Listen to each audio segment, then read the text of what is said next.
Unity in spirit global క్రైస్తవ సన్నిహిత సంఘానికి మీకు స్వాగతం. మీరు ప్రార్థన అభ్యర్థనలు పంపాలనుకుంటే లేదా క్రైస్తవ జీవ భాగస్వామిని వెతుకుతున్నట్లయితే mark108.comను విజిట్ చేయండి. ఇప్పుడు మనం ప్రార్థనలోకి వెళ్తాము.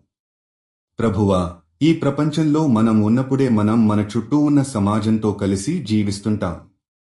మనం ఒకే కుటుంబం, ఒకే సంఘం అనే ఆలోచనను మనలో పెంచండి. మనమందరం మన దేవుని శక్తిని ప్రతిబింబించే వ్యక్తులుగా ఉంటే సమాజంలో శాంతి, ప్రియత మరియు సౌహార్దాన్ని నింపగలుగుతాం. ప్రభువా, మన సమాజంలో ఏ విధమైన వాగ్వివాదాలు, విభేదాలు లేకుండా మనం ఒకరికొకరం సహాయం చేసి ప్రేమ, సహనంతో ఒక కుటుంబంగా జీవించగలగాలి. మీరు మమ్మల్ని అన్ని వివక్షల నుండి విముక్తులుగా చేయాలి.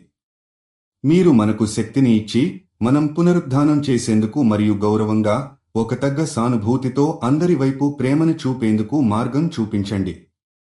ప్రభువా, మీ ప్రేమతో మనలో ఏ విధమైన విభేదాలు తొలగించగలమని మేము విశ్వసిస్తున్నాము.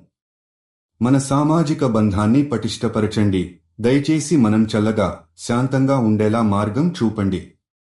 మనల్ని కలిపి ప్రేమతో పరస్పర సహకారం, సహనం చూపించి మన మానవత్వాన్ని మార్చాలని ప్రార్థిస్తున్నాము.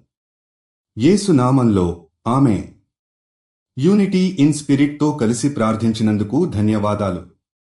మీరు విశ్వాసం కలిగిన జీవిత భాగస్వామిని వెతుకుతున్నట్లయితే mark108.comను విజిట్ చేయండి. మీ ప్రార్థన అభ్యర్థనలు కూడా అక్కడ పంపవచ్చు. దయచేసి లైక్ చేయండి, షేర్ చేయండి మరియు ఛానల్కి సబ్స్క్రైబ్ చేయండి.